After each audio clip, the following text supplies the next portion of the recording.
বিশ্বম্ভর দ্বিজবর যুগধর্মপাল বন্দে জগৎপ্রিয় কর করুণায় অবতার।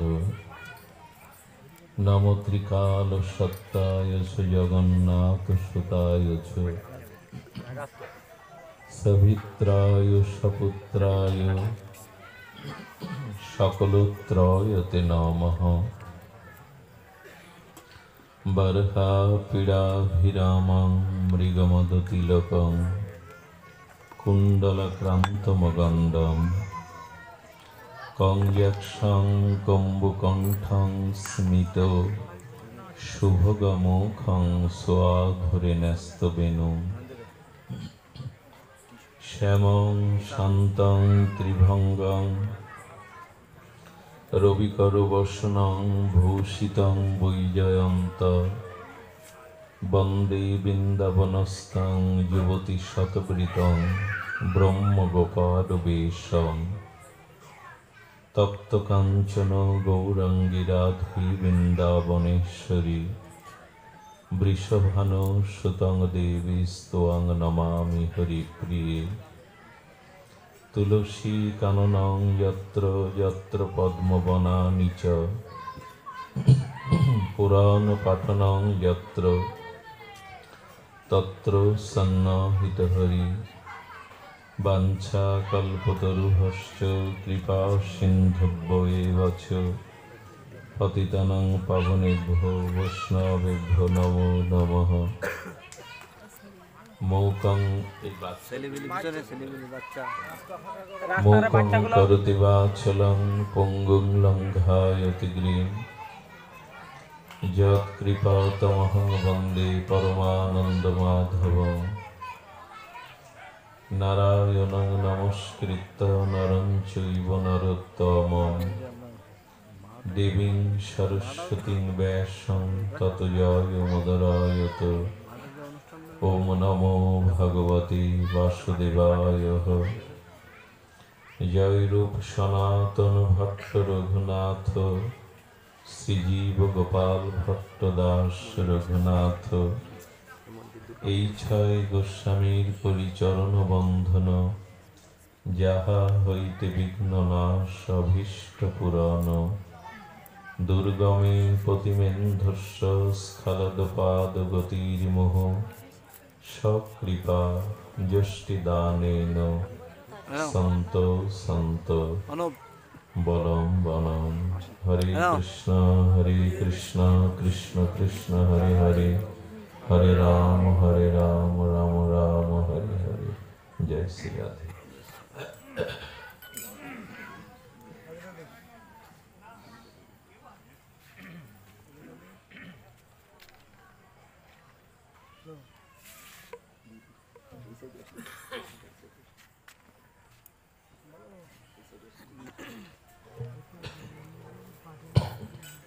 জয় জয়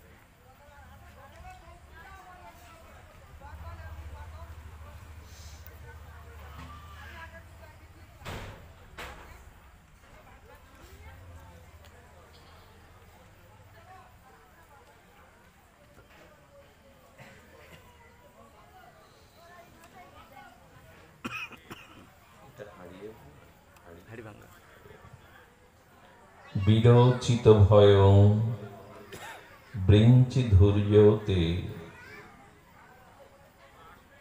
চরণমিষুয়াং সংশ্রিতা ভয়াৎ।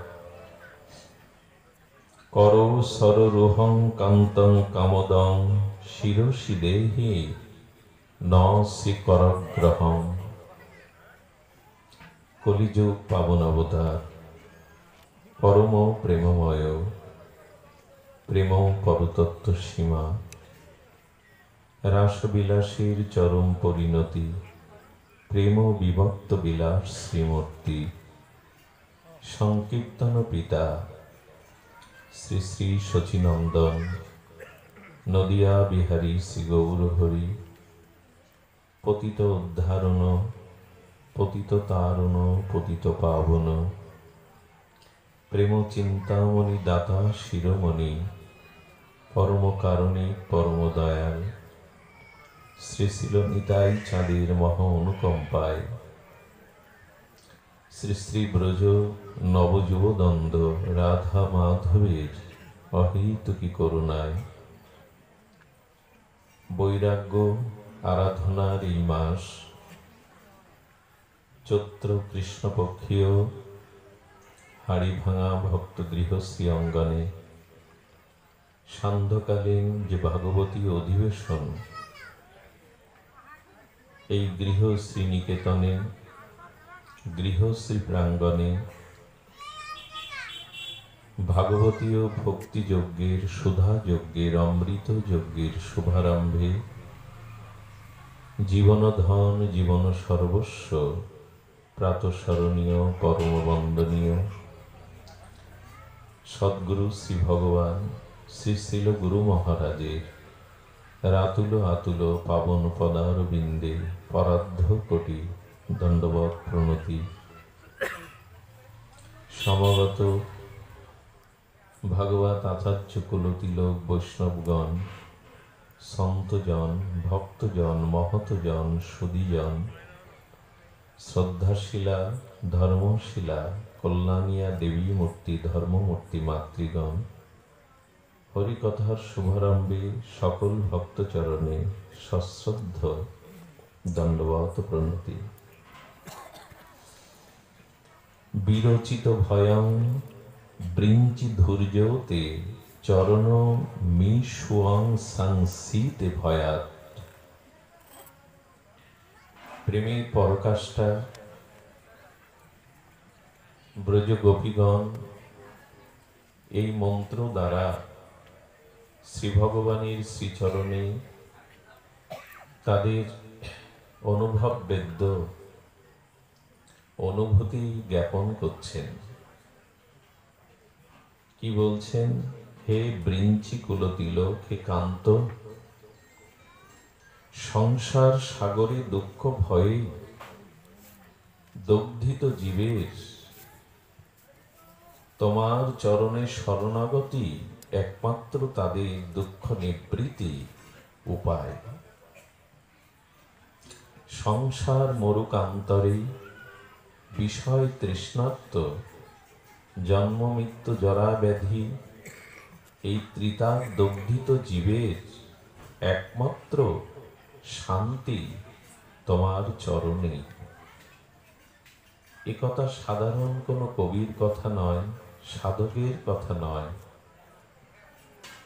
ব্রজের প্রেমের পরাকাষ্ঠা শ্রী ব্রজসুন্দরীগণ তাদের মনোহর প্রিয় শ্যামসুন্দরের চরণে নিবেদন করছেন। আচ্ছা, গোপীদের তো সংসার জ্বালা নাই, তাদের তো সাংসারিক দুঃখ জরাব্যাধি যন্ত্রণা নাই। গোপীদের দুঃখ দূর করবার জন্য গোবিন্দ চরণে, তাদের প্রিয় চরণে তারাই নিবেদন করছে। কেন জানেন? দুঃখ দুই প্রকার। এক কর্মফলজনিত প্রারব্ধজনিত সাংসারিক দুঃখ, যেটা সংসার কামনার পথে বাসনার পথে কর্মফলে আমরা পাই। আরেকটি দুঃখ হলো ভগবানকে না পাওয়ার যে বিরহ যন্ত্রণা। এই মনুষ্য জন্ম প্রাপ্ত হয়ে সদ্গুরুদেবের চরণাশ্রয় করে হরিনাম ধর্ম বৈষ্ণব সঙ্গ পেয়েও ধাম নাম বিগ্রহ সাধু সঙ্গ পেয়েও ভগবানকে পাওয়ার জন্য যে প্রেমের ব্যাকুলতা, বিরহ, উৎকণ্ঠা, পিপাসা, এটি জাগতিক দুঃখের থেকে আরো বেশি, অনেক বেশি এই জ্বালা। কৃষ্ণ বিরহিনী, কৃষ্ণ প্রাপ্তির জন্য যে বিরহ ভক্তের এই বিরহ জ্বালা, এই জ্বালা আরো সন্তাপময়। তো সাংসারিক জরা ব্যাধি দুঃখ কর্মফল জনিত জ্বালা, আর প্রিয় ভক্তগণের গোপী সুন্দরী ততিগণের কৃষ্ণকে না পাওয়ার জন্য বিরহের যে জ্বালা, এই দুই প্রকার জ্বালায় নিবাপিত হয় একমাত্র গোবিন্দ চরণে শরণ নিলে। সমস্ত যন্ত্রণায়, সমস্ত জ্বালা ওই চরণ আশ্রয়ের। আপনারা দেখবেন গোবিন্দ চরণে ঊনবিংশতি দিব্য চিন্ময় চিহ্ন আছে। তার মধ্যে একটি আছে ছত্র। ভগবানের দিব্য চরণে দিব্য কিছু চিহ্ন আছে, ঊনবিংশতি চিহ্ন। স্বয়ং ভগবানকে জানবার চেনার উপায় তার চরণ কমলে এই দিব্য 19টি চিহ্ন। তার মধ্যে একটি আছে ছত্র। এই ছত্র ভগবান চরণ চিহ্নে কেন ধারণ করেছেন? জীব বড় সংসার জ্বালায় তাপিত পীড়িত,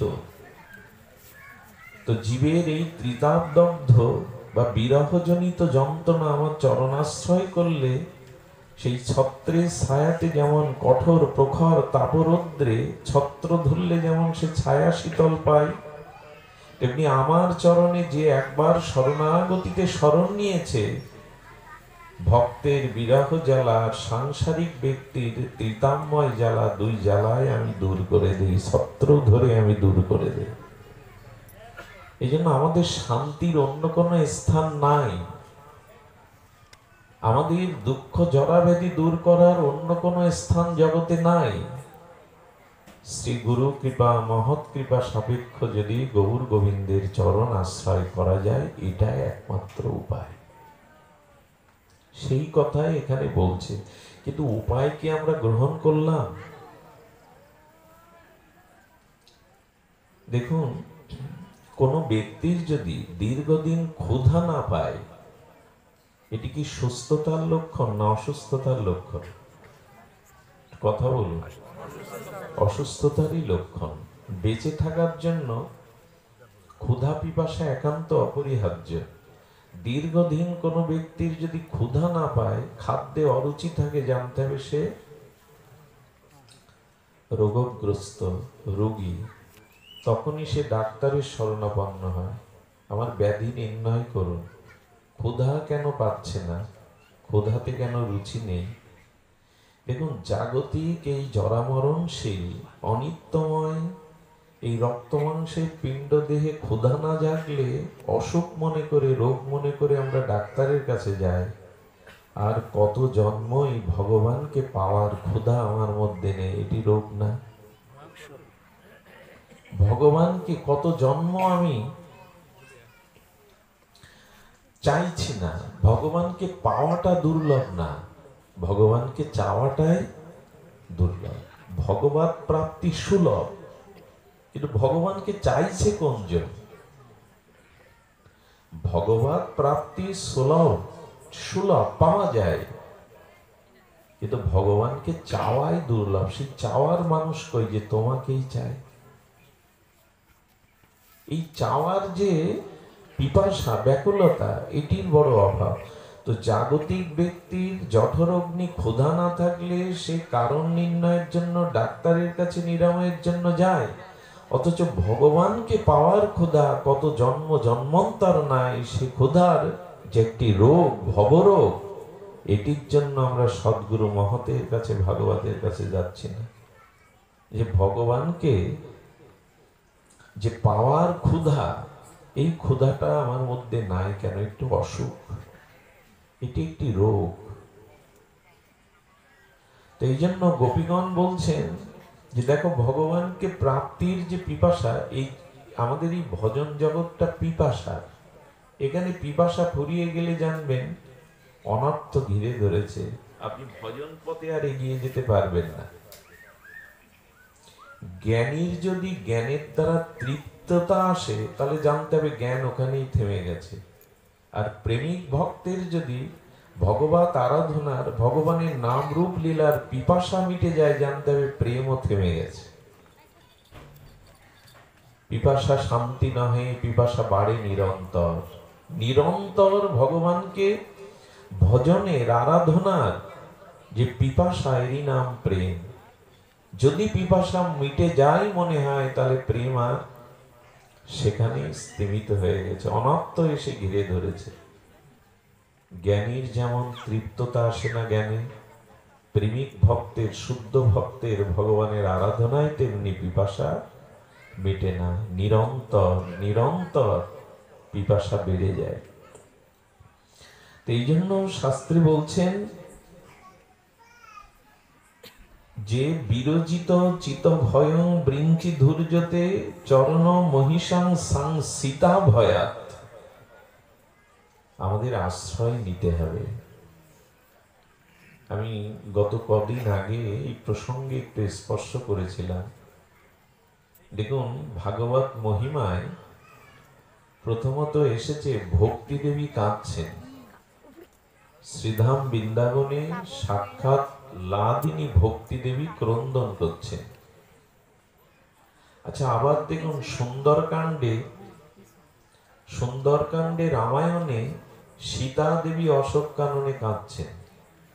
আমি যদি খুব বিনীতভাবে আপনাদের কাছে জিজ্ঞাসা করি, ভক্তি কাঁদবে কেন? যিনি ভগবানকেও আনন্দ দেন, যিনি ভগবানকেও আনন্দ দেন, এদিকে ধ্যান দিন। ভগবানের স্বরূপ বৃত্তি লাদিনী শক্তি ভগবানকে আনন্দ দেয়, আর সমগ্র ভক্তকে, জীবকে সেই আনন্দের দ্বারা পোষণ করে। তো সাক্ষাৎ লাদিনী ভক্তি দেবী কাঁদবে কেন? সূর্য অন্ধকার দেখবে কেন? সূর্য কি অন্ধকার দেখে কখনো? সূর্য কখনো অন্ধকার দেখে না। তো ভক্তি দেবী কাঁদছে কেন বলুন তো?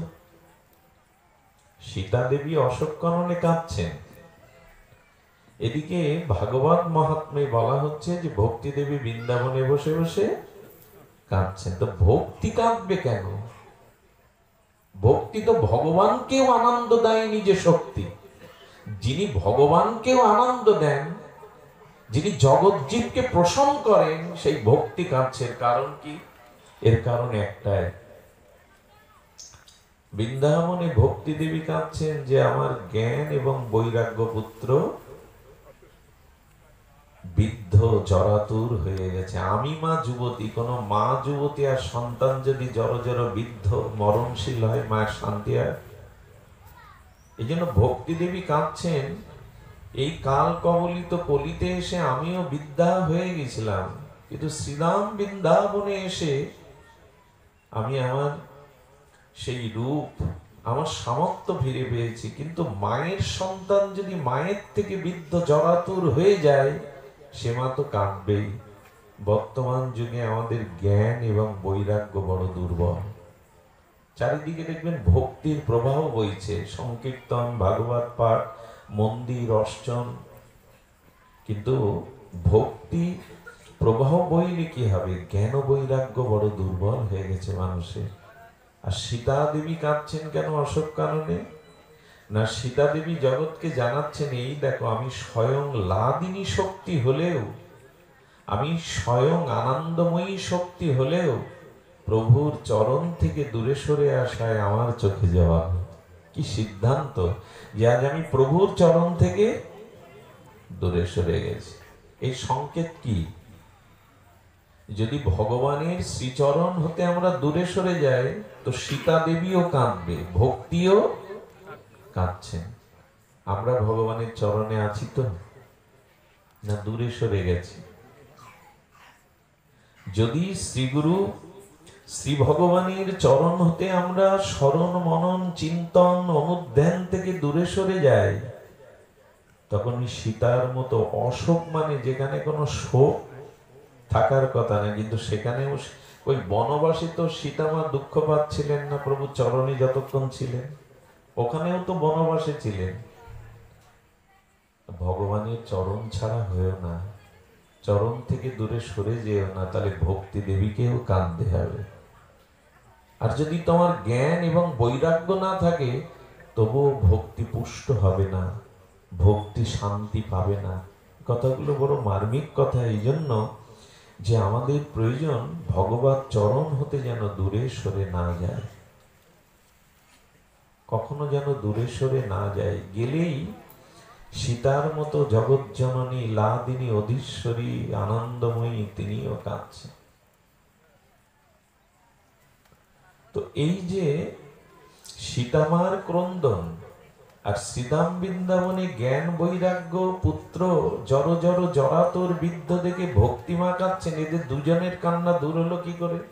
খুব ভালো একটি সমাধান দিয়েছেন এখানে, আপনি একটু ধ্যান দিয়ে শুনুন। সমাধান কি দিলেন না, এখানে চতুর্শনের আজ্ঞায় দেবশ্রীপাদ নারদ যখন শ্রীধাম বৃন্দাবনে ভক্তি দেবীকে ক্রন্দনরত দেখে তারই প্রার্থনায় তিনি ভাগবত ধর্ম শোনালেন, শ্রী ভগবানের অসমধ্য সৌন্দর্য মাধুর্য আর এই লীলা কথা শোনালেন, তখনই ভক্তি দেবী প্রাণ পেলেন, সজীব হয়ে উঠলেন, জ্ঞান বৈরাগ্য সুস্থ হয়ে উঠল। অর্থাৎ সাধু সঙ্গে ভগবত কথামৃত দ্বারা, কথামৃত পানের দ্বারা জ্ঞান বৈরাগ্যও জাগলো, ভক্তি দেবীও প্রসন্ন হলেন। আর এদিকে সীতা দেবীর ক্রন্দন দেখে হনুমান বৃক্ষের উপরে বসে রাম গুণগান শুরু করলেন। যেই হনুমানজির শ্রীমুখে রাম নাম গুণগাথা শ্রবণ কীর্তন করলেন, মা সীতা চোখের জল মুছে পরমানন্দে বললেন, কে গো আমায় প্রভুর দিব্য নাম রূপ লীলা মাধুর্য শ্রবণ করালে। হনুমান জগৎকে জানালো, ভক্তি দেবীরও কান্না থেমে পরমানন্দ আসবে যদি প্রভুর নাম রূপ লীলা কথা শ্রবণ করো। হনুমান বৃক্ষের অন্তরালে থেকে মা জানকীকে প্রভুর নাম রূপ লীলা মাধুর্য শ্রবণ করালেন। সীতামা পরমানন্দ রূপিণী তখন বললেন, কে গো আমাকে প্রভুর মাধুর্যময় লীলার কথা শুনিয়ে আমাকে ধন্য করলে। আর ওদিকে দেবশ্রীপাদ নারদ ভাগবত অমৃত পান করিয়ে শ্রীধাম বৃন্দাবনে জ্ঞান বৈরাগ্যকে পুনর সজীব করলেন, ভক্তিকে প্রসন্ন করলেন। এই সিদ্ধান্ত দ্বারা আমরা জানতে পারি, যতদিন সাধু সঙ্গে মহৎ সঙ্গে ভগবানের দিব্য নামরূপ লীলা ভাগবত শ্রবণ না হচ্ছে, ততদিন আমাদের দুঃখ কেন সীতামা বা ভক্তিরও দুঃখ দূর হবে না। কি সিদ্ধান্ত দিচ্ছে! ভগবানের নাম রূপ লীলা কথা শ্রবণ করো, এই শ্রবণের মাধ্যমেই তোমার দুঃখ দূর হবে। গোপীরা সে কথাই বলছেন, সংসিতা ভয়াত। জীবের যে মৃত্যু ভয়, জরাব্যাধি ভয়, সংসারে কাল কবলিত এই সাংসারিক ভয়, এই ভয় দূর হবে, দুঃখ দূর হবে তোমার গুণগাথা শ্রবণের মাধ্যমে। এটি বড় সিদ্ধান্ত। নারদজির মতো মহাত্মার দেবশ্রীপাদের শ্রীমুখে হরিকথা ভাগবত কথা ভগবানের নাম রূপ শ্রবণ করে জ্ঞান বৈরাগ্য তারা সুস্থতা প্রাপ্ত হলো। ভক্তি দেবী প্রসন্ন হলেন, সীতা দেবীও তার চোখের জল নিবাপিত হলো। তবে কার মুখে হরিকথা শুনতে হবে জানেন? হনুমান যখন লঙ্কায় প্রবেশ করছে, লঙ্কিনী রাক্ষসী লঙ্কিনী হনুমানকে বলছে, চোর চোর চোর, যেতে দেব না। হনুমান তখন বলছেন যে ভগবানের সহধর্মীকে চুরি করে সেই বড় চোরকে তোমরা রাজা ভাবছো, আর আমাকে চোর ভাবছো। তুমি চোরকে চোর বলছো না, নির্দোষকে চোর বলছো। তোমাদের এই বিপরীত বুদ্ধি। দেখুন, মানুষ যখন আসরিক ভাব প্রাপ্ত হয়, রাক্ষসী ভাব প্রাপ্ত হয়, অর্থাৎ ভগবানকে ভুলে গিয়ে অধর্মের যার মধ্যে প্রাদুর্ভাব হয়, যখন তার ভিতরে আসরিক বৃত্তি, রাক্ষসী বৃত্তি চলে আসে, তখনই তার সব থেকে বড় সমস্যা হয়, সে বিপরীত দেখে। ধর্মকে অধর্ম দেখে, আর অধর্মকে ধর্মরূপে দেখে। বিষাক্ত সর্প দংশন করলে রক্তে যদি বিষক্রিয়া মিশে যায়, দেখবেন নিমের পাতা চিবাতে দিলেও সে বলবে মিষ্টি লাগছে, স্বাদ বললে যায়। বহুদিন জ্বরগ্রস্ত রোগী পিত্তদোষে দুষ্ট জিহ্বায় মিশ্রি দিলেও বলে তিতো লাগে। মিশ্রি কি তিতো? ঠিক তদুপরি মানুষের ভেতরে যখন ভগবত চরণাশ্রয় পূর্বক সে ভজন সাধন, সাধুসঙ্গ, হরিনাম সংকীর্তন, পাঠ, শ্রবণ, অষ্টম এগুলি করে না, ভগবত ভক্তির অনুশীলন করে না, যখন যার মধ্যে ভোগ, প্রবৃত্তি, লালসা এগুলি বেড়ে যায়, তখন সে আসরিক বৃত্তি, রাক্ষসী বৃত্তি সম্পন্ন হওয়ায় হনুমানকে চোর বলছে আর রাবণকে রাজা বলছে। হনুমান তখন কি করলেন? কোষে একটা চড় বসিয়ে দিয়েছিলেন, আর এক চড়েই লঙ্কিনী পড়ে গিয়ে তার কান দিয়ে কিছুটা রক্ত চলে গেল। তখন ওঠে বলছেন, হে ভক্ত শ্রেষ্ঠ হনুমান, আপনার দ্বারাই আমি উদ্ধার হব, আমাকে উদ্ধার করুন। এই এক চড়ে বুদ্ধি স্বভাব বদলে গেল কেন? কেন জানেন? যতদিন হনুমানজির মতো মহতের সঙ্গ না পাচ্ছেন, ততদিন এই বিপরীত বুদ্ধির পরিবর্তন হবে না, স্বভাব বুদ্ধির পরিবর্তন হবে না। সাধু সঙ্গ ব্যতীত আমাদের জন্ম জন্মান্তরের যে স্বভাব, এটার পরিবর্তন কোনোদিনই হবে না। এই জন্য তো সাধু সঙ্গের এত মহিমা।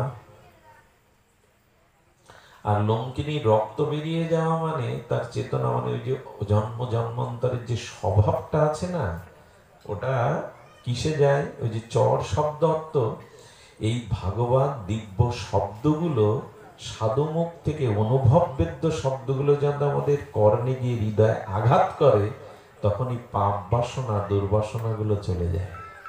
এই যেমন এখন এখানে কারো মনে কোনো বিপরীত বাসনা আসবে না। হরি কথা যখন কর্ণে প্রবেশ করে হৃদয়ে আঘাত করে, তখন আমার দুর্বাসনা যেগুলো, বিকার যেগুলো, এগুলো চলে যায়।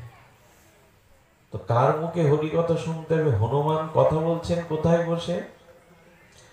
মা যে অশ্বত্থ বৃক্ষের তলে বসেছে, তার পাতার অন্তরালে, শাখা প্রশাখার অন্তরালে হরি কথা বলছেন। হনুমান জগৎকে কি জানালেন? যারা তোমরা ব্যাসপীঠে বসে হরি কথা, ভগবানের দিব্য কথা গুরু কৃপায়, মহতের কৃপায় বলো, তোমরা নিজেকে আড়াল ডেকে ভগবানকে প্রচার করো। খবরদার ভগবানকে প্রচার করতে গিয়ে যেন নিজেকে প্রচার করে বসো না। আধা ঘন্টা এই আসনে বসে যদি নিজের আশ্রমের কথা, নিজের মহিমার কথাই বলি, তো ভগবানের কথা কি বলবো? এই জন্য যিনি বক্তা হবেন, তার উদ্দেশ্য থাকবে যেন নিজেকে কখনো প্রচার না করি আমরা, ভগবানকেই প্রচার করতে হবে। সীতামা বলছেন, কে গো, কে গো মহাত্মা, প্রভুর কথা আমাকে এখানে শুনিয়ে আমার হৃদয়ে শান্তি দিলে। কে মহাত্মা, কে তুমি সুন্দর, আমার সম্মুখে এসো। হনুমান ছোট্ট বানর রূপে গিয়েছিলেন, আপনারা জানেন। সীতামার সামনে যখন এলেন, তখন প্রসঙ্গ এসেছে, কে তুমি? হনুমান করজোরে বললেন, আমি রামদাস। তো রামদাস, তোমরা আমাকে উদ্ধারের জন্য এসেছো? তোমরা কোটি কল্পকাল আপনাকে আবর্তন হতে হবে। আর মৃত্যুর সময় নারায়ণ স্মৃতি, যদি ভগবত স্মৃতি জেগে যায়, তো আপনি ভগবত চরণ পেয়ে গেলেন। অর্থাৎ ভগবত স্মৃতিটাই পরম কল্যাণের আধার, কিন্তু সেই স্মৃতিটাই আমাদের নষ্ট হয়ে গেছে। ভাগবত শ্রবণ করলে, হরিকথা শ্রবণ করলে এই স্মৃতিটা পাওয়া যায়। এই জন্য গোবিন্দ অর্জুনকে গীতার মহাবাণী, চিন্ময় বাণী শুনিয়ে বলছেন, তয়কা গৃহ চেতসা, অর্জুন আমার কথা, আমার বাণী কি তুমি একাগ্র চিত্ত শুনেছ? কষ্টি দেতং শ্রুতং পাত্র তয়া গৃহেণ চেতসা, আমার কথা কি তুমি শ্রবণ করেছ? অর্জুন কি বলেছিলেন? নষ্টমহ স্মৃতিলব্ধা। এই দেখুন বলছেন, প্রভু আমার যে মায়ার বিকার ছিল, মায়ার স্মৃতি ছিল, তোমার অমীয় দিব্য বাণী শ্রবণ করে আমার ওই স্মৃতি নষ্ট হয়ে গেছে, এখন ভগবত স্মৃতি জেগে গেছে। আমাদের স্মৃতিটা ফিরিয়ে আনতে হবে যে আমি কাকে চাই। ভগবানকেই আমাদের জীবনে চাওয়ার বস্তু করতে হবে, পাওয়ার বস্তু করতে হবে। সে কথা মহাপ্রভু প্রেম ধর্ম বলে গেছেন, আমরা শুনিনি। মহাপ্রভু প্রেম ধর্মে বারবার বলে গেছেন, কি বলে গেছেন? ন ধনং ন জনং, এটা আমরা মুখস্থ বলি, শিক্ষাষ্টকের শ্লোক আমাদের সব মুখস্থ, কিন্তু না, আমরা তাকে চাইছি কি মনে প্রাণে? আমাদের ভগবানকে, আর এই চাওয়ার আগ্রহটা ততদিন জাগবে না যতদিন আমাদের এই স্মৃতি ফিরে না আসবে। আর স্মৃতি ফিরে আসবে সাধু মুখে, মহৎ মুখে ভাগবত কথামৃত, গোবিন্দের নাম রূপ লীলামৃত শ্রবণে। এই জন্য সর্বকালের শ্রেষ্ঠ আর উপদেশ শ্রীমৎ ভাগবত গীতায় দিয়েছেন। ওই যে মনমনা ভব মদ ভক্ত মদ যাজিমাং নমস্কুরু, শব্দগুলো হয়তো সকলের ঠোঁটস্থ মুখস্থ, শ্রবণ করতে করতে পাঠ করতে কিন্তু উপলব্ধি করেছি কি মনমনা ভব, মনটা আমায় দাও।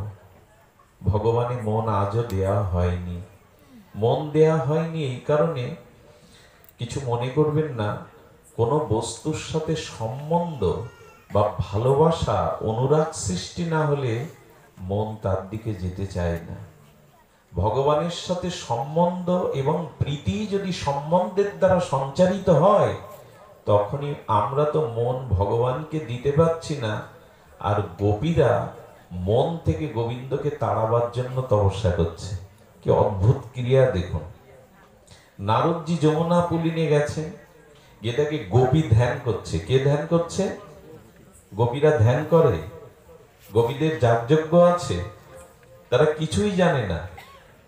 আর এক কুয়োর সামনে বসে গোপীরা গোবিন্দ মহিমা কীর্তন করছেন, আর পাশে এক ঋষি বা মুনি ছিলেন, তিনি ব্রহ্মাজির কথা বলছেন, মোক্ষের কথা, ব্রহ্মার কথা বলছেন।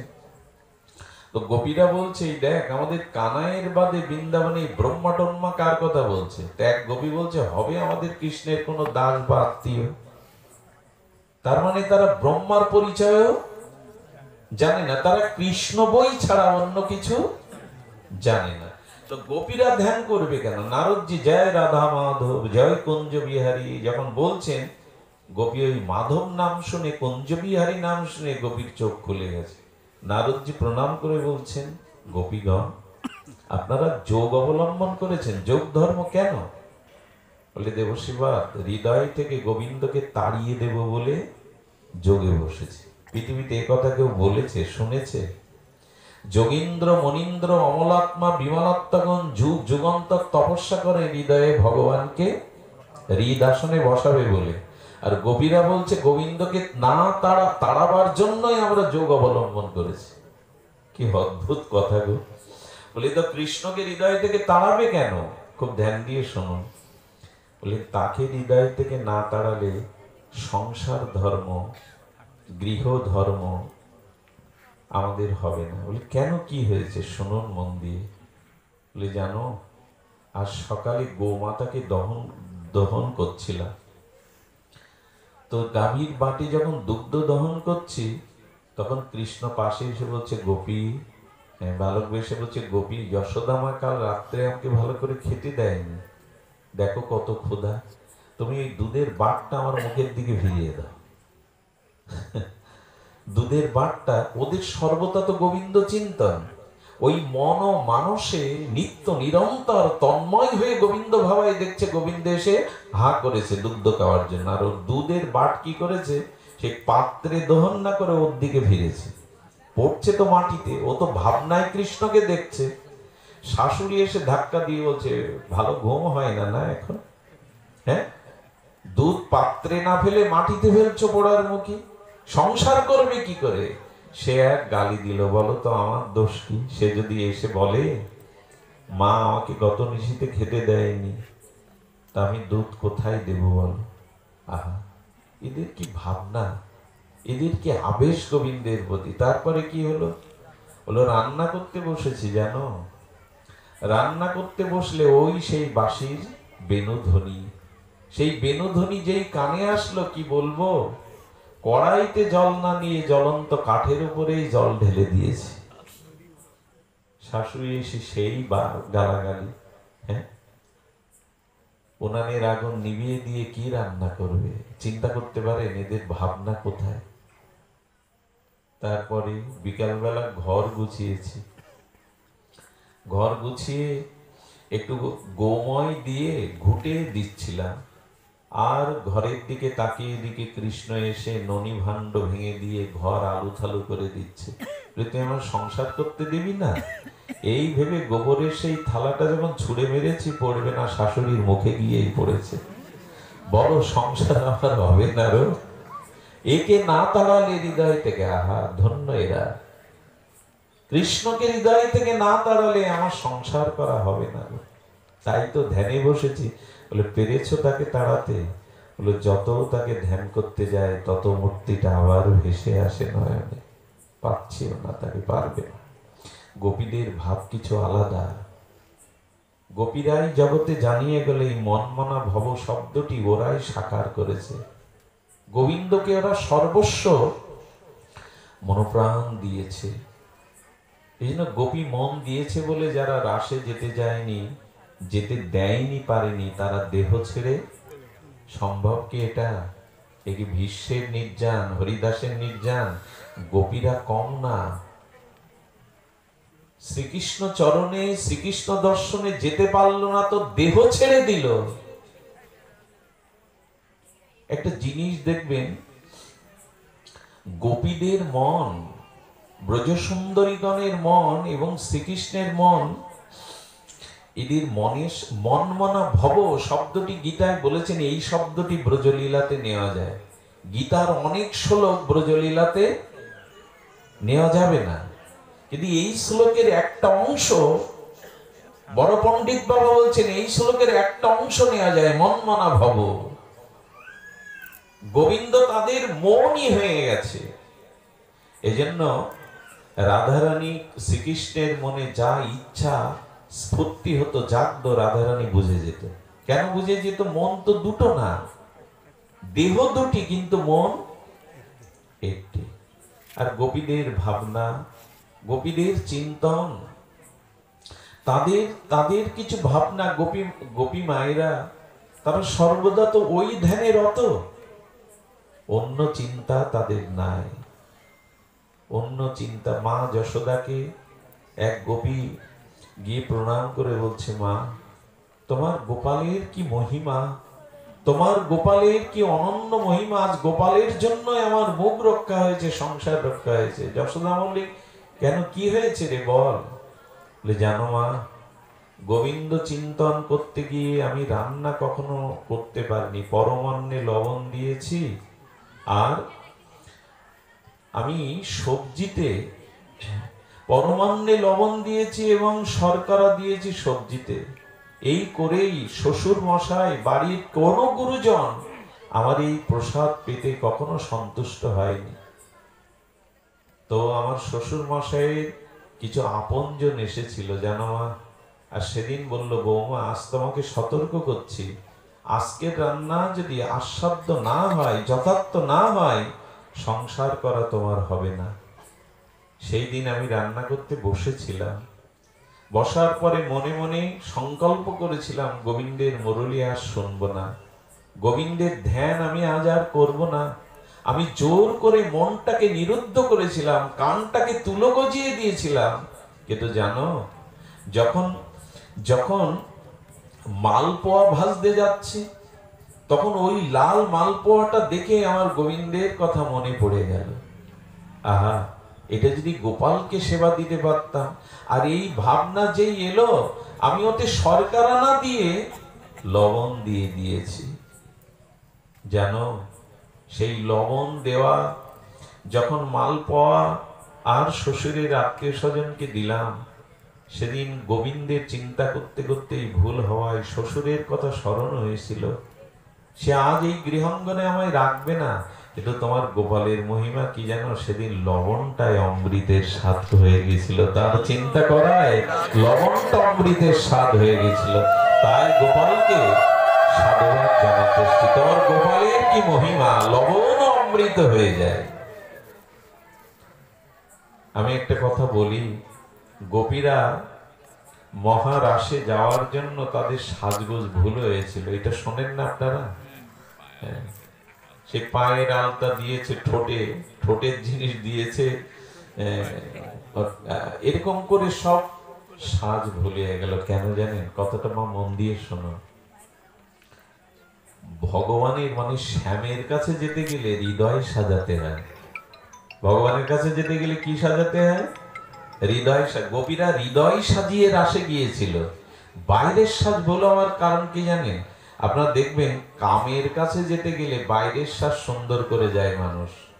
দেখবেন কোনো আত্মীয়র বাড়ি, বিয়ে বাড়িতে, উৎসবে গেলে মানুষ বাইরে নিখুঁত ভাবে, এখন তো বিউটি পার্লারেও সেজে আসে, বাইরের সাজটা সুন্দর হতে হবে। এই জন্য কামের কাছে যেতে গেলে, কামনার কাছে যেতে গেলে বাইরের সাজ সুন্দর হয়, কিন্তু শ্যামের কাছে যেতে হনুমান আকাশ প্রমাণ নিজের শরীরটাকে বাড়িয়ে দিলেন। সীতামা উপরে দেখে বলছেন, বাবা তুমি এত বৃহত্তম তো ক্ষুদ্র হয়ে কেন এলে? আহা, হনুমানজি বললেন, ভক্তির সামনে সর্বদা ছোট হয়ে আসতে হয় মা। ভক্তির সামনে খুব বড় হয়ে যেতে নেই, ক্ষুদ্র হয়ে আসতে হয়। আর মায়ের সামনে তো সন্তান চিরকালই ছোট। হনুমানজি সাদা সন্ত শিরোমণি, দাস্য ভক্তের পরাকাষ্ঠা হনুমানজি। এই জন্য আমার বলবার অভিপ্রায় হলো এই যে না, যতদিন সাধু সঙ্গে ভগবত গুণ কথা, অমৃত কথা শ্রবণ কীর্তন না হচ্ছে, ততদিন ভক্তি দেবীও প্রসন্ন হননি, তো আমরা কি প্রসন্ন বা আমাদের দুঃখ কি যাবে? এই জন্য শ্রবণং মঙ্গলাং, আসুন আমরা সেই কথা শ্রবণ করি। ভাগবতে দেখুন, ধর্ম অর্থ কাম মোক্ষ এই চতুষ্টয় পুরুষার্থের কথা বলে শেষে বিশুদ্ধ ব্রজপ্রেম, রাধা প্রেম বা যুগল আরাধনার কথা বলেছেন সুখদেব গোস্বামী। এই ধর্ম অর্থ কাম্যক এই চতুষ্টয়টা আবার ভাগবতে অপূর্ব নির্ণয় করেছেন, কিভাবে এটি প্রাপ্ত হতে হবে, কিভাবে করতে হবে। দেখুন, ধর্ম করুন, কিন্তু দক্ষের যে দক্ষযোগ্য যেন ধর্ম এমন না হয়। কাউকে অপমান করার জন্য, কাউকে নিন্দা করবার জন্য কলিযুগে যে ধর্মগুলি হবে প্রতিযোগিতা করবার জন্য, আদৌ সেটি ধর্ম বলে স্বীকৃত হবে না। দক্ষের দ্বারা, হ্যাঁ, দক্ষ প্রজাপতি দ্বারা জগতে ভাগবত শিক্ষা দিচ্ছেন, শিবহীন অর্থাৎ মঙ্গলহীন যজ্ঞ, কাউকে ছোট করার জন্য প্রতিযোগিতামূলক কোনো ধর্ম করতে যেও না, সে ধর্ম পণ্ড হয়ে যাবে। এই জন্য আমরা যখন ধর্ম করি বা ধর্মীয় অনুষ্ঠান করি, যাগযজ্ঞ যাই করি, তার উদ্দেশ্যটাকে যেন জগতের মঙ্গল, সকলের কল্যাণ। এখানে যেন কাউকে ছোট বা নিচু করার জন্য বা কারো মঙ্গল হানি হয়। এখন তো যাগযজ্ঞগুলো প্রতিযোগিতা শুরু হয়ে গেছে। ওরা 1000 টাকার প্যান্ডেল করেছে, আমি 50,000 করব। ওরা এই নামের দল এনেছে, আমরা ওর থেকে বেশি টাকা না। হ্যাঁ, আর অর্থ যদি চাইতে হয়, জীবনে অর্থ প্রয়োজন। অর্থ শব্দের অর্থ হলো প্রয়োজন। দেখুন, অর্থই যদি চাইতে হয়, তবে এক ধ্রুবের মতো ভগবানের কাছেই চান, আর কারো কাছে দাবি করেন না। সকাম যদি কিছু চাওয়ার থাকে জগতে, তবে ধ্রুবের মতো। পিতা তো তাকে রাজ্য দিতে চাইলো না যখন যাচ্ছে। দেবতার কাছেও চাননি, দেবতারাও তো তাকে যাতে সুরক্ষিত করে রেখেছিল, কারো কাছে চায়নি। দেখুন, আমরা যখন চাওয়া পাওয়া নিয়ে ভগবানের চরণে যাই, তখন আমাদের বলা হয় সকাম ভক্ত। আর যাদের কোনো কামনা বাসনা নেই, যারা ভগবানকে প্রীতি সেবা সুখ দিতে যায়, তাকে বলে নিষ্কাম ভক্ত। আচ্ছা, এই অর্থে আপনি আমি কি সকাম ভক্ত? ধ্রুবকে বলা হয় সকাম ভক্ত, তো ধ্রুবের সাথে আমার তুলনা, আপনার তুলনা করাটা উচিত নয়। এখানে একটু ধ্যান দিন। ধ্রুব সকাম ভক্ত, আমি সকাম ভক্ত হতে পারিনি। আমাকে যদি বলতে চান, বলতে হবে সকাম ভক্ত, বলা যাবে না। এক শ্রী ভগবানের কাছ থেকে ছাড়া আপনি যখন দেব দেবী বা অন্য কারো কাছ থেকে কিছু আপনার চাওয়া পূর্ণ করতে চাইবেন না, তারই নাম সকাম ভক্তি বা সকাম ভক্ত। ভক্ত শব্দ তো সহজ নয়। আমাদের যে দুর্দশা, একজনের দুয়ারে কিছু না পেলে আরেকজনের দুয়ারে যায়। একটা ঘটনা মনে পড়লো, একজনের মহিষ হারিয়ে গেছে। আচার্যরা টিকাতে ব্যাখ্যা করছেন, তো প্রথমে সে রামচন্দ্রের মন্দিরে গিয়ে বলছে, হে রাম ভগবান, আমার মহিষ যদি তুমি পাইয়ে দাও, খুঁজে দাও, আমি রূপোর তীর ধনুক বানিয়ে দেব। পাশে যে সেবক বসেছিল বলল, দেখো, যার স্ত্রী হারিয়ে নিজে খুঁজে পায়নি, বানরদের পাঠিয়েছিল, তার কাছে তুমি মহিষ খুঁজতে বসছো। যার স্ত্রী হারিয়ে গেল অথচ তিনি খুঁজে পাননি, তার কাছে তুমি তোমার মহিষ খুঁজতে এসছো। বলে তাহলে উপদেশ দিন। বলে হনুমানজির মন্দিরে যাও, খুঁজে দিয়েছিল তো হনুমান। হনুমানের কাছে গিয়ে বলছে, হনুমানজি বজরাং বলি, আরে আমার মহিষ খুঁজে দাও, আমি তোমাকে রূপোর গদা গড়িয়ে দেব। হনুমানের হাতে গদা আছে। হনুমানজির মন্দিরের যে সেবক বলছে, আচ্ছা হনুমান সন্ধান দিতে পারে, কিন্তু উদ্ধার তো করলো রাম। হনুমান সন্ধান দিতে পারে, উদ্ধার করতে পারে না। তুমি এক কাজ করো, দেখো রুক্মিণীকে অত সেনাদের মধ্যে আমাদের দ্বারকাধীশ ভগবান যুদ্ধ করে ছিনিয়ে এনে নিয়েছিলেন রুক্মিণীকে। তুমি কৃষ্ণের কাছে যাও, কৃষ্ণ মন্দিরে যাও। বুঝতে পারছেন তো, আমরা সকাম, এক জায়গায় আমাদের প্রাপ্তি নেই। তো শ্রীকৃষ্ণের কাছে গিয়েছেন, গিয়ে বলছেন, আপনি রুক্মিণীকে দেবে যেভাবে হরণ করে আর আপনি যুদ্ধ করে এনেছিলেন, তাকে স্বীকৃতি দিয়েছিলেন, আমার মহিষটাকেই পাই দেন, আমি রূপোর বাঁশি গড়িয়ে দেব। পাশ থেকে সেবক বলছেন, এই বেটা, তোর মহিষ 10 বার বেজলেও তো রূপোর বাঁশি হবে না, গদাও হবে না, তীর ধনুক হবে না। বলে আগে পেতে দাও, তারপর দেই কিনা সেটা আমার ভাবনা। আমরা এরকম মানা চেনা করে বসি, শুধু এই দাও তাই দাও, এখানে না হলে ওখানে, ওখানে না হলে ওখানে। হ্যাঁ, একে সকাম ভক্ত বলে না। এক ভগবানের চরণেই পড়ে থাকে, নিলে হয় তোমার কাছ থেকে নেব, আর কারো কাছ থেকে। এটাই ধ্রুবর সংকল্প ছিল।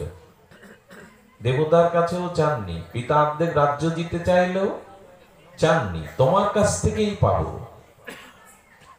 এক জায়গায় পড়ে থাকো, নিষ্ঠাটা এক করো না। আমরা কত চালাক, মানা চেনার পরে 10 বছর পরে মনে পড়ে, তাই তো, যদি বিপদ হয় মান্যতা শোধ করতে হবে। এক ব্যক্তি ভগবানের চরণে গেছে, প্রভু এই 50,000 টাকার এই বস্তু যদি পেয়ে যায়, আমি 5,000 টাকা তোমার চরণে চড়িয়ে দেব। আচ্ছা, ঘটনাক্রমে পেয়ে গেছে। পেয়ে যাওয়ার পরে 5,000 টাকা মন্দিরে নিয়ে গিয়ে বলছে, প্রভু এই দ্রব্যমূল্যের বাজারে পেয়েছি তোমার কৃপায়, কিন্তু 5,000 দেব। ও বলছে কি, দেখো প্রভু, আমি এক কাজ করি, তোমার চরণে তো দিতে চেয়েছিলাম, আমি উপর থেকে ছেড়ে দেব, যে নোটগুলো তোমার চরণে পড়বে ওইগুলো তোমার, আর সাইডে যদি পড়ে সেগুলো জানবো তুমি নিতে স্বীকার করোনি। আমাদের চালাকি তো কম না। তো ওই ইচ্ছা করে করে 2-4টে গোবিন্দের চরণে ফেলছে, আর গুলো আলাদা ফেলছে পাশে। ওই চরণের গুলো দিয়ে কুড়িয়ে নিল। পেছনে আর একজন মানুষ শোধ করছে, সে আরো চালাক। সে বলছে, প্রভু আমি উপরে ছুড়ে দেব, টাকাগুলি উপরে ছুড়ে দেব, তুমি তো উপরওয়ালা, যেগুলো উপর থেকে নিচে পড়বে না সেগুলো তোমার, নিচে পড়লে আমার। কত চালাকি আমাদের। এই জন্য অহেতুক মানা চেনা অমুক তমুক এগুলো না করে ভগবানের চরণে শরণাপন্ন হন। প্রভু তোমার যা ইচ্ছা তাই করো। এই জন্য যাগ যজ্ঞগুলো আমরা যখন করব, তখন যেন কারো অনিষ্টের চিন্তা না করে, প্রতিযোগিতা না করে ধর্ম করি। আর অর্থ যদি চাইতে হয়, ধ্রুবের মতো এক গোবিন্দ চরণেই চাইতে হয়। আর দেখুন, ধর্ম অর্থ কাম মোক্ষ ভাগবতে বলছেন, এগুলো সঠিকভাবে নির্ণয় করেছেন। যদি বাসনা পূরণ করতে হয়, তবে শ্রীগুরু চরণ আশ্রয় করুন। শ্রী গুরুদেব সর্বসমর্থ, তিনি সর্ববাঞ্ছা পূরণের অধিকারী। এটি হয়েছে, সকলের বেলায় হয়েছে। আর যদি মোক্ষ বা মুক্তি চান তো পুরঞ্জন রাজার ভাগবতে লীলা শুনুন, যে কিভাবে মুক্তি পাওয়া যায়, ক্রমমুক্তি কিভাবে আমাদের হয়। আসলে আমরা চাইছিটা কি? আমরা চাইছিটা কি? আমরা আমাদের চাওয়াটাকে, এক মহাত্মা বলছিলেন, তোমার জীবনে যদি 1 এবং 2 এর সংখ্যা দেওয়া হয়, এখন আপনাদের কাছে আমি যদি খাতা কলম দেই, দিয়ে বলা হয় আপনি লিখুন 1 নম্বরে সংসার না 1 নম্বরে আপনার কাছে ভগবান, লিখুন।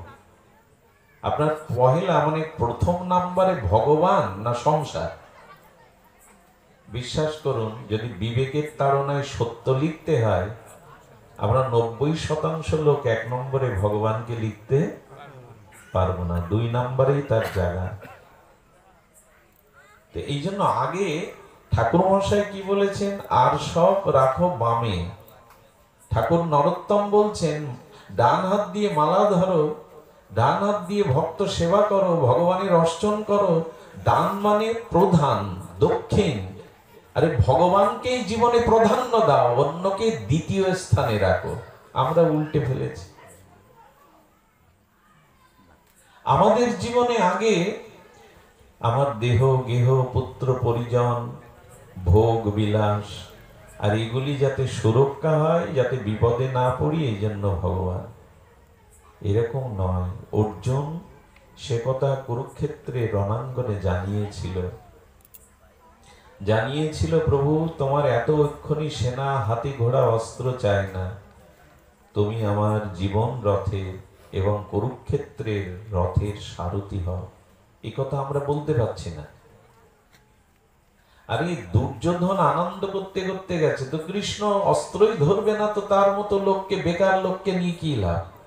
শকুনি অপেক্ষা করছিল, কি নিয়ে আসলে যাদবের কাছ থেকে, দ্বারকাধীশের কাছ থেকে কি নিয়ে আসলে।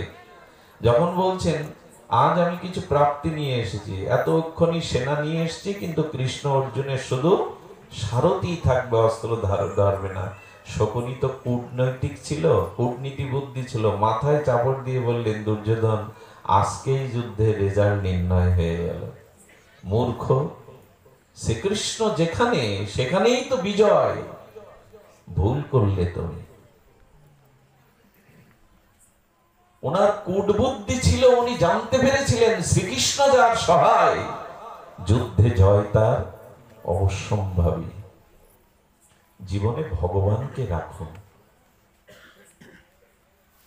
তাকে জীবনের প্রধান প্রয়োজন মনে করে রাখুন। কিন্তু আজ আমরা, একবার না লক্ষ্মী নারায়ণ বৈকুণ্ঠে আলাপ করছিলেন, ঘটনাটা ছিল গুরু মহারাজের মুখে শোনা। তো লক্ষ্মী দেবী নারায়ণকে বলছেন, প্রভু জগতের জীব আপনাকে বেশি চায় না আমাকে চায়? তো নারায়ণ বলছে, তোমাকে চাই বটে, তবে বেশি চায় আমাকে, আমি তো স্বয়ং নারায়ণ বিলাসমূর্তি, আমি ভগবান, আমাকেই চায়। লক্ষ্মী দেবী বলছেন, মুখে বললে হবে না, তো পরীক্ষা হোক, জীব তোমাকে চাই না লক্ষ্মী আমাকে চায়, অর্থ সম্পদকে চায়। নারায়ণ বললেন, ঠিক আছে চলো আমরা সাধক সাধিকা হয়ে জগতে পরীক্ষা দেই।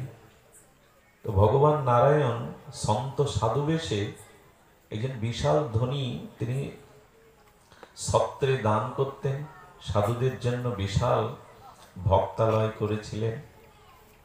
তো নারায়ণ সন্ত বেশে, সাধু বেশে গিয়ে উপস্থিত। নারায়ণ সাধু দেখে প্রণত হয়ে বললেন, কিছু বিশ্রাম নিন, এখানে মধ্যাহ্নে একটু সেবা করার সুযোগ দিন। তো বললো, দেখো আমি বহু পথ ক্লান্ত শ্রান্ত হয়ে এসেছি, আমার কয়েকদিন বিশ্রাম দরকার। বলে, আরে শত শত ঘর তো পড়ে রয়েছে, আপনার যে ঘরটা পছন্দ আপনি কয়েকদিন কেন, 1 মাস থাকুন, তাতে তো আমার কল্যাণী। কি হলো বাবা, আবার শব্দ বদলালে কেন? তো বলছেন যে আপনি থাকুন, ইকো দিও না, যেটা ছিল এইভাবে থাক। জয় শ্রী রাধে, বারবার জয় শ্রী রাধে, জয় রাধে। তো বলছেন এই ঘরটি আমার পছন্দ, তবে শোনো, আমি মাসাধিক থাকতে পারি, এ ঘর থেকে কিন্তু অন্য ঘরে আমি। বলে, কে আপনাকে? হাজার হাজার ঘর পড়ে রয়েছে, আপনি এই ঘরেই সারা জীবন থাকুন, তাতে আমারই কল্যাণ। সাধু দর্শন পাবো, আপনার শ্রীমুখের বাণী শুনতে পাবো, আপনি এখানেই থাকুন। এর দুদিন পর লক্ষ্মী দেবী এক অপরূপ রূপবতী হয়ে সাধিকা বেশে এসেছেন, আর তিনিও মুখে ভগবানের দিব্য নাম নিয়েছেন। ওনাকে দেখে এই শেঠ যিনি ধর্মশালা করেছিলেন, তিনি কে মাতা জানকী প্রণাম করে বলছেন, হে মাতো, আপনি কৃপা করে আমার ওখানে একটু প্রসাদ পান, একটু বিশ্রাম নিন। যখন প্রসাদের থালি দিয়েছে, গ্লাস দিয়েছে, উনি তো সাক্ষাৎ লক্ষ্মী দেবী, থালাটা স্পর্শ করার সাথে সাথে থালা সোনা হয়ে গেছে। গ্লাসটা ধরার সাথে সাথে গ্লাসটা, হ্যাঁ, তখন এই শেঠ বলছে, বাবা, এই তো সাক্ষাৎ লক্ষ্মী, আরে প্রসাদের থালা স্পর্শ করলে সোনা হয়ে যাচ্ছে। হ্যাঁ, ইনাকে যদি রাখা যায় তাহলে তোমার সব সোনাই হয়ে যাবে, প্রতিদিন সেবা দেব, আর প্রতিদিন থালা গ্লাস যদি সোনা হয়, আমাকে আর কি পায়?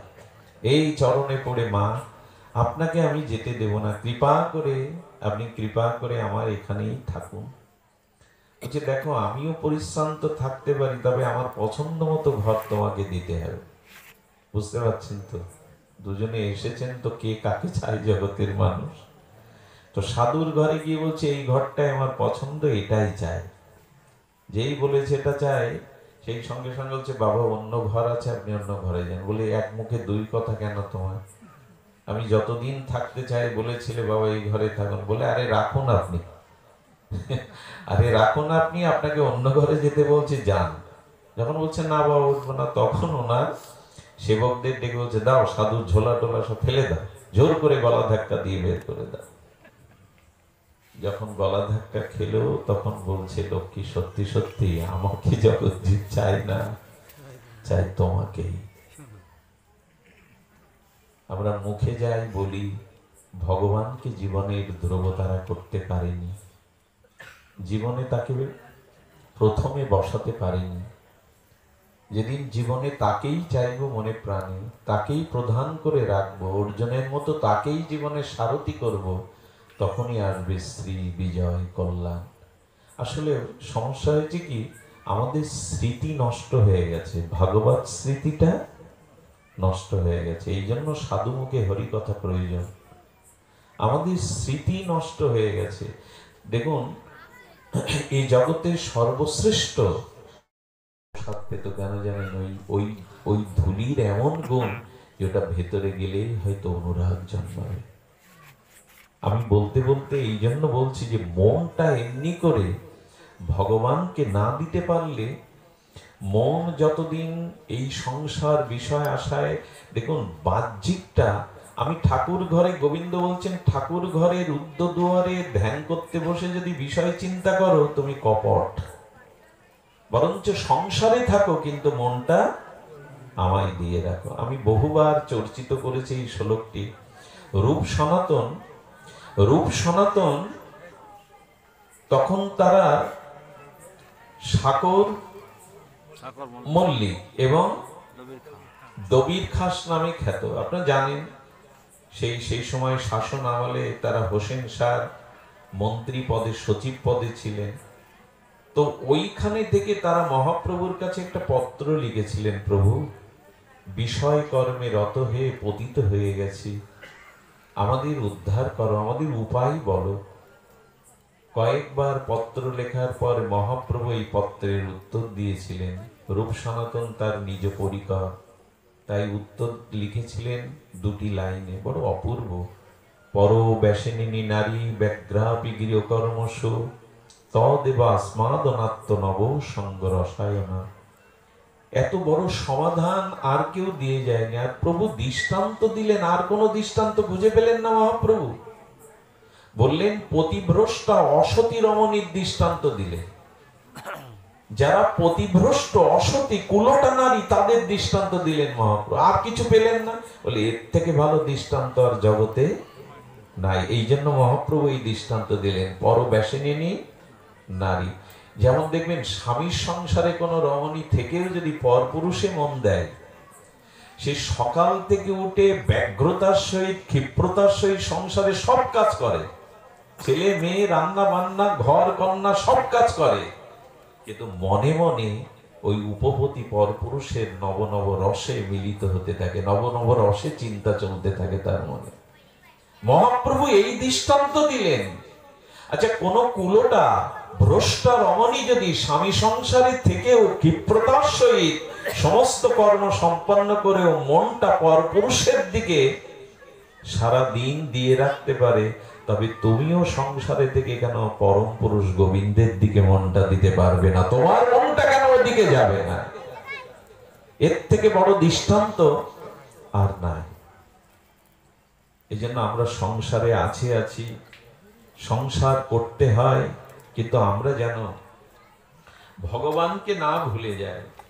ভগবানের এই চিন্তা চেতনাটা কেন আমরা ভুলে না? যে একটা অপূর্ব শ্লোক এসেছে ভাগবতে, দুপুর থেকে মাথার ভিতরে এই শ্লোকটা ঘুরছিল। ভাগবত জি স্বয়ং এমন একটি শব্দ এখানে দিয়েছেন, শ্লোক দিয়েছেন। দেখুন, আপনাদের কাছে অনুরোধ করব, একটু সরিয়ে দিও।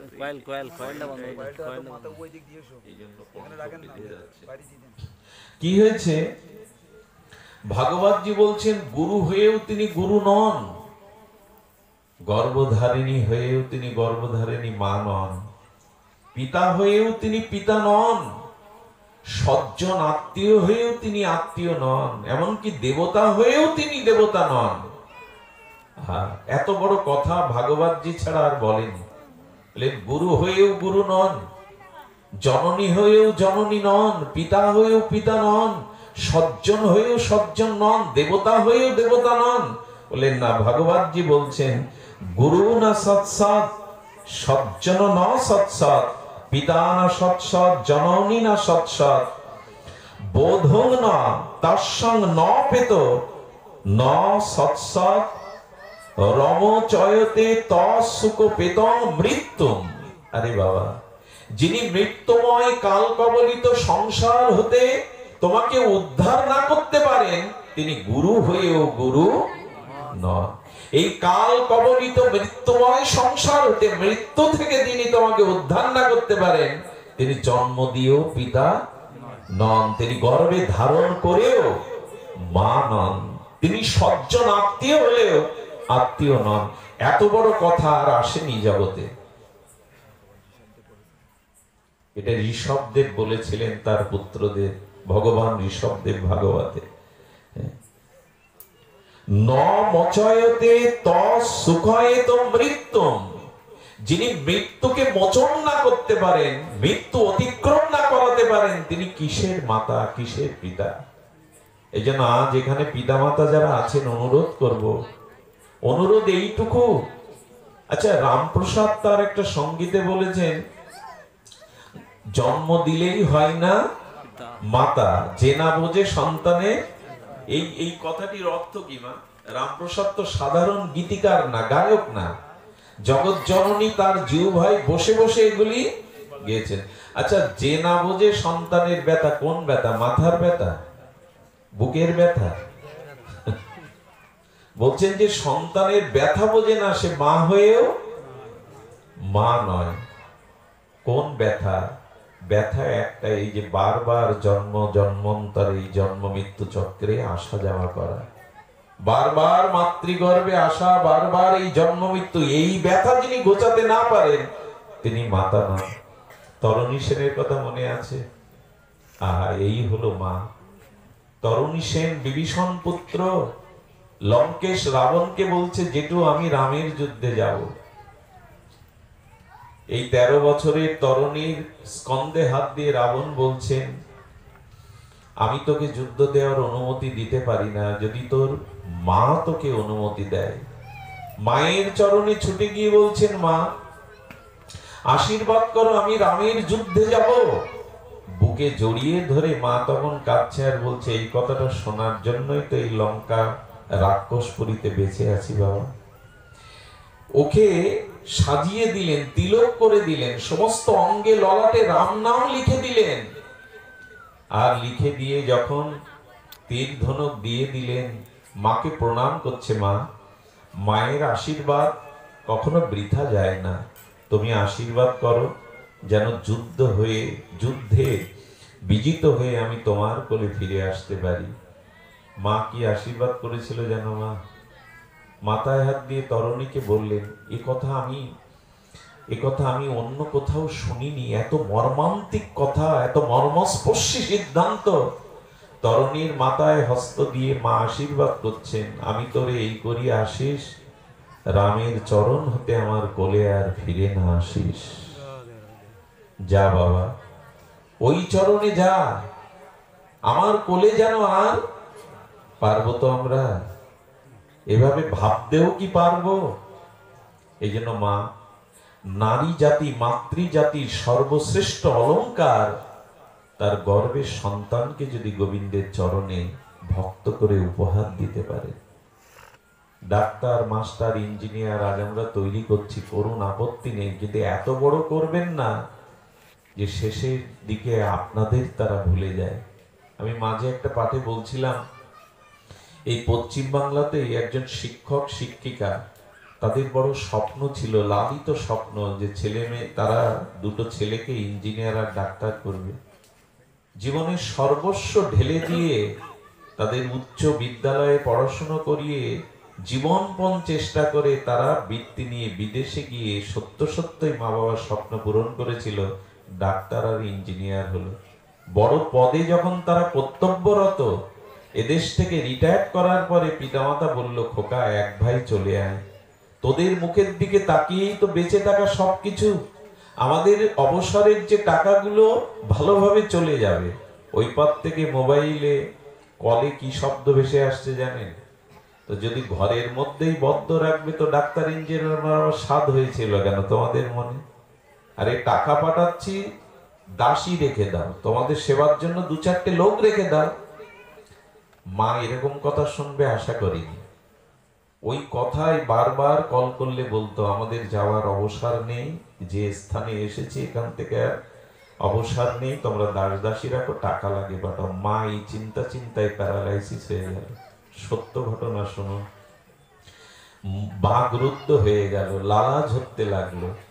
আর এই স্বামী বেচারা ওই স্ত্রীকে মলমূত্র আর কাটে, দাসীরা কাটে, স্বামী নিজে হাতে এই মায়ের সেবা করতেন তার স্ত্রী।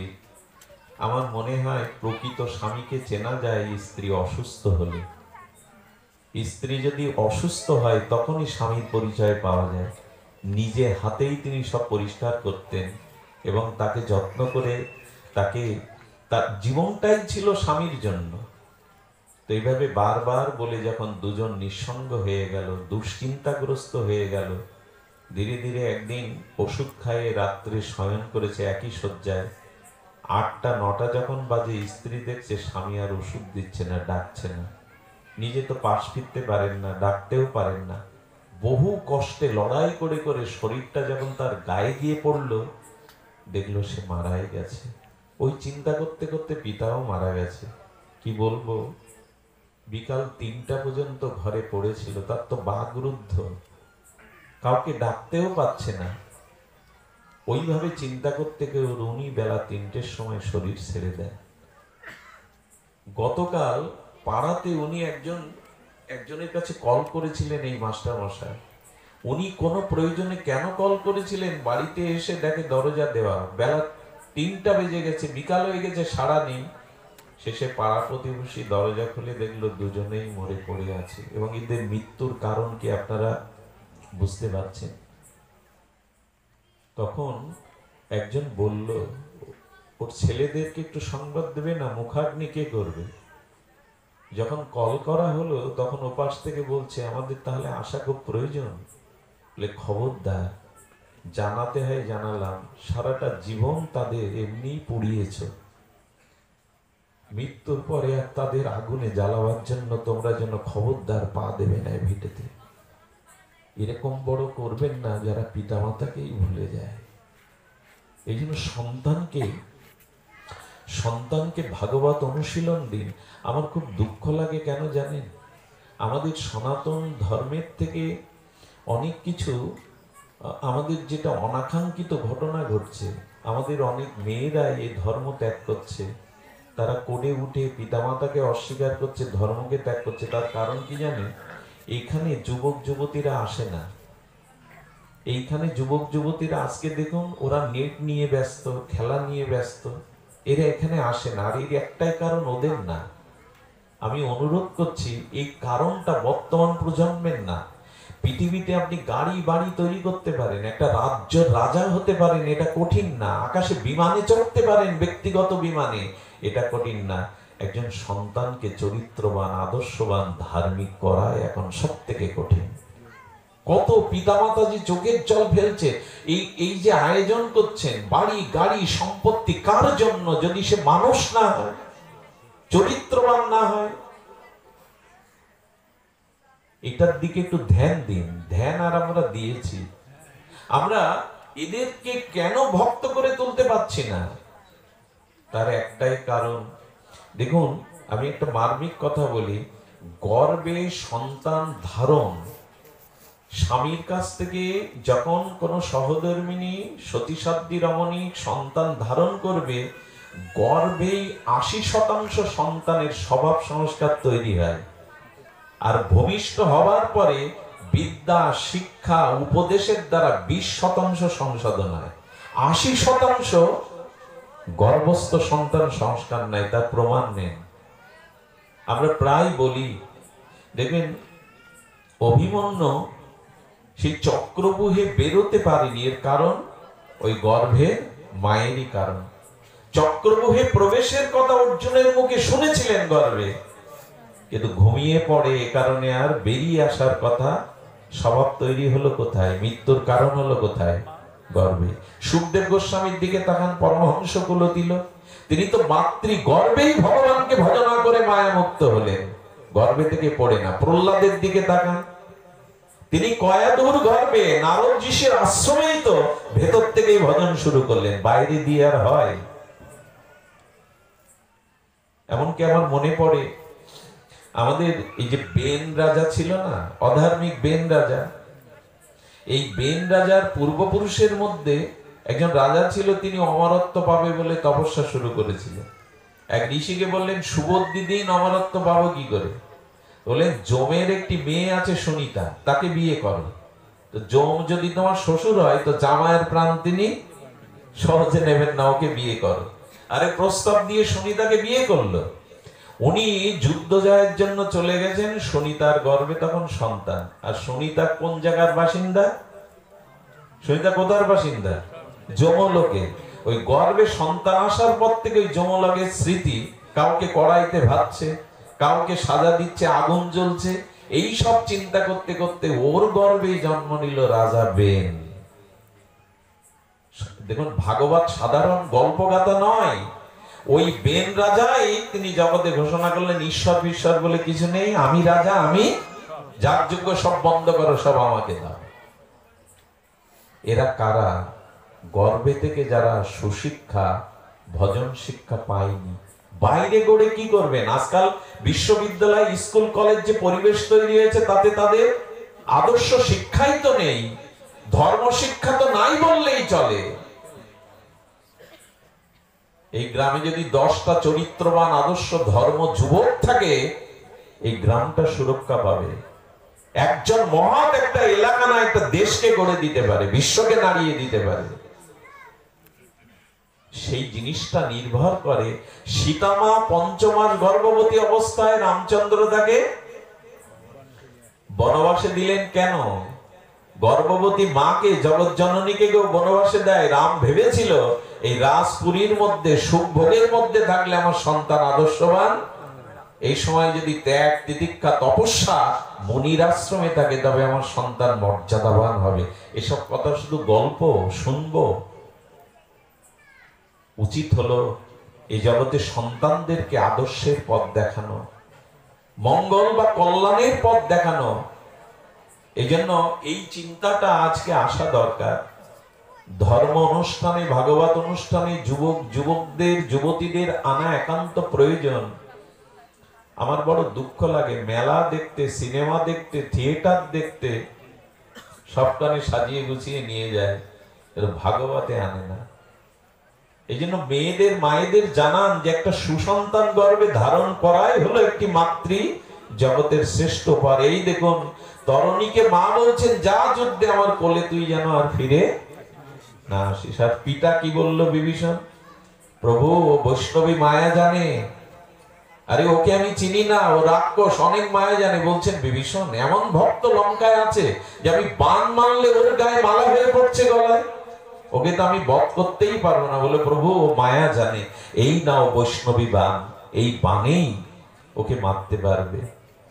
সেই বানেই যখন তরণীর মস্তক ছেদন হয়ে গেল, সেই ছেদন মস্তক রাম রাম বলছে, আহা।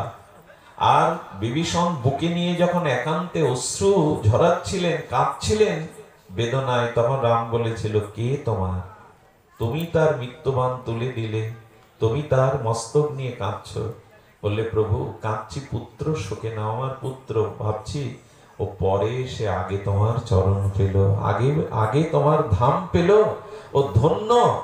আমি পিতা হয়েও আমি আগে এসেও তোমার চরণ পেলাম না। তখনই তিনি চেয়ে নিয়েছিলেন, প্রভু একটা বর দাও, আমার এই পুত্র যেন আগামী তোমার লীলাতে তোমার সখা হয়ে তোমার এই নাম রূপ লীলা আনন্দ আস্বাদন করতে পারে। আর এই তরণী দাপর লীলাতে গোবিন্দের সুবল সখা হয়ে এসেছিল।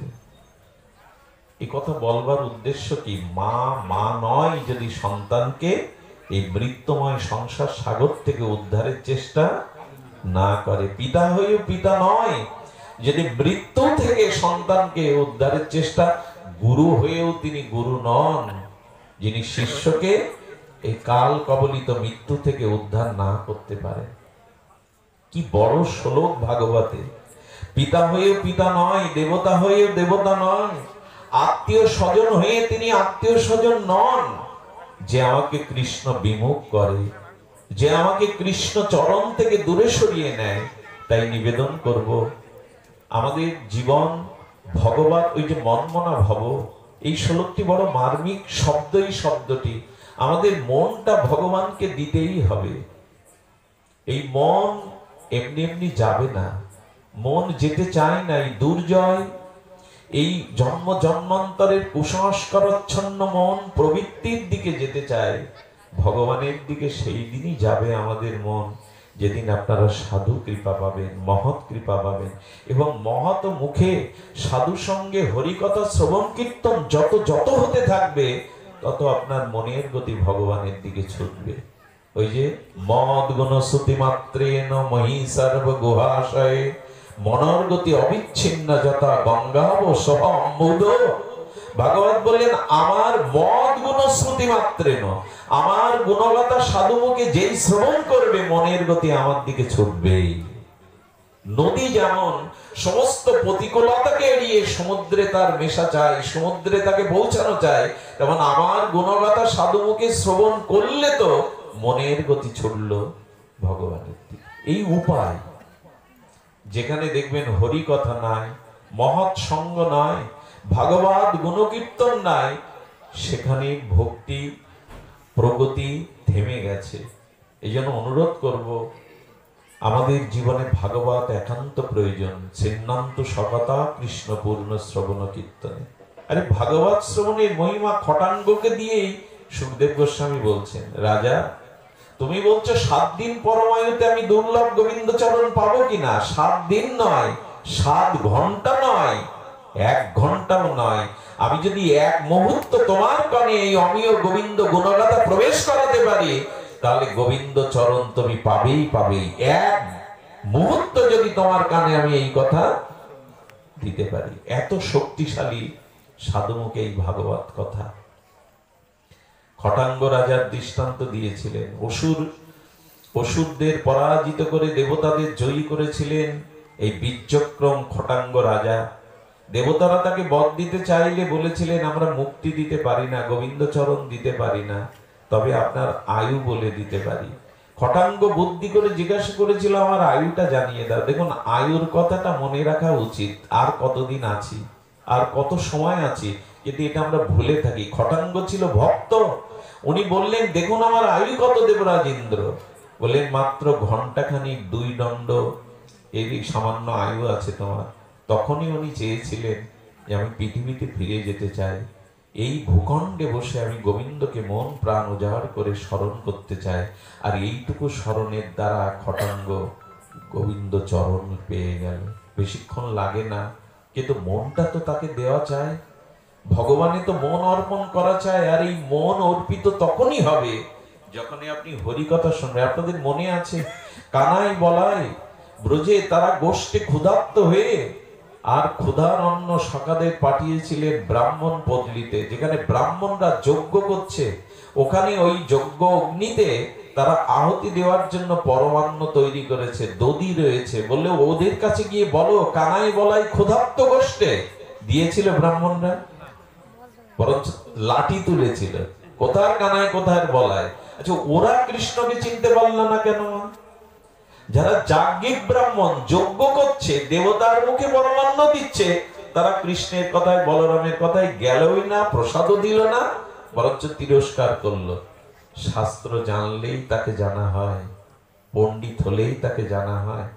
এই জন্য তো আমাদের মহাজন বলছেন, চারি বেদ ষড়দর্শন পড়িয়াছে যেজন, সেজন যদি গৌরাঙ্গ না ভজে, বৃথা তার অধ্যায়ন লোচন বিহীন জন, অন্ধের দর্পণ কিবা কাজে। যদি গৌর ভজন নিতাই ভজন না হলো, তুমি পাণ্ডিত্য সরবে চারি দর্শন পড়ে কি করবে? আর যতই সুন্দরী হোক, অন্ধ যদি হয় তো তার সামনে আয়না দিয়ে কি করবে? যে জন্মান্ধ তার সামনে দর্পণ বা আয়না দেখিয়ে কি করবেন? তেমনি তুমি বহু পাণ্ডিত্য অর্জন করেছো, অথচ তোমার গৌর প্রেম নেই, তোমার গৌর ভজন নেই, নিতাইয়ের চরণাশ্রয় নেই, বৃথা তোমার ওই অধ্যয়ন। তো ব্রাহ্মণরা যজ্ঞ করছে, হোম করছে, এত বৈদিক মন্ত্র উচ্চারণ করছে, অথচ কৃষ্ণকে প্রসাদ দিল না। ফিরে গিয়ে যখন বলছেন সকারা, কৃষ্ণ তোর নামে কেউ কিছু বললে আমাদের বড় ব্যথা লাগে, আর কোথাও পাঠাস না যেখানে তোর নিন্দা করে, তোকে কিছু দেয় না রে। আরে এই বনে এসে দশভুজা তোকে খাওয়ায় হাতে করে কোলে করে, আর ব্রাহ্মণরা যাকে অগ্নিতে পরমান্ন দিচ্ছে, অগ্নিতে ঘৃত দিচ্ছে, অগ্নিতে দধি দিচ্ছে, তোর নাম শুনে, দাও দাদার নাম শুনে তারা দিল না। কৃষ্ণ ওদের বুকে হাত দিয়ে বললেন, সখা কষ্ট পেয়েছিস, তবে আর ফিরতে হবে না। ওই ব্রাহ্মণ যেখানে যজ্ঞ করছে, হোম করছে, ওর পেছনে ওদের গৃহ, ওদের পাড়া, ওই গৃহিণী ব্রাহ্মণীদেরকে গিয়ে আমার কথা বল, তারাই তোদের সব ব্যবস্থা করবে। আচ্ছা, ব্রাহ্মণরা কৃষ্ণকে চিনল না, তো তাকে প্রসাদ আদি পাঠালো না।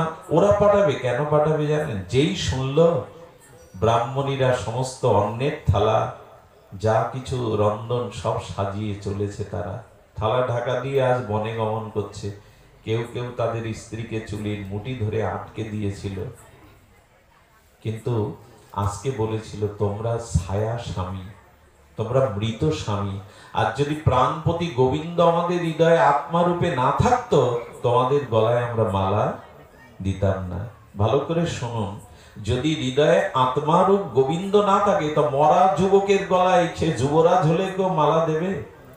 তোমরা তো মৃতপতি, আসল পতির কাছে যেতে দাও, গোবিন্দেই আমাদের পরম পতি। এদিন কিন্তু তারা বাধা মানেনি। এর কারণ একটাই, যে এই গোপীরা যখন নবনীত ননি বিকিকিনি করতে আসতো, তখন ব্রাহ্মণ পল্লীতে নবনীত ঘি বেশি প্রয়োজন, তারা হোম করে, যজ্ঞ করে, পূজা করে। যেই না ননি বিক্রি করত, ঘৃত বিক্রি করত, বলতো মা মূল্যটা তাড়াতাড়ি দিয়ে দাও। কেউ কোন সকালে কানাইয়ের মুখটা দেখে এসছি, তাড়াতাড়ি গিয়ে তার বদনটা না দেখলে যে আমাদের ভালো লাগে না। এই তখনই ব্রাহ্মণীরা বলতো, তোমরা এত কানাই কানাই কেন করো, গোপাল গোপাল কেন করো? তার কথা একটু বলো না, কে সে, কেমন তার রূপ, কেমন তার মহিমা। এই গোপীরাই তখন কৃষ্ণ কথা আলাপন করত। আর এটা শুনতে শুনতেই ব্রাহ্মণীদের কৃষ্ণের প্রতি অনুরাগ, যে মদ গুণশ্রুতি মাত্রে নই সর্বগো আশায়। আমার গুণগাথা যখন সাধুমুখে শুনবে, তখন আমার দিকেই তোমাদের মনের গতি ছুটবেই ছুটবে।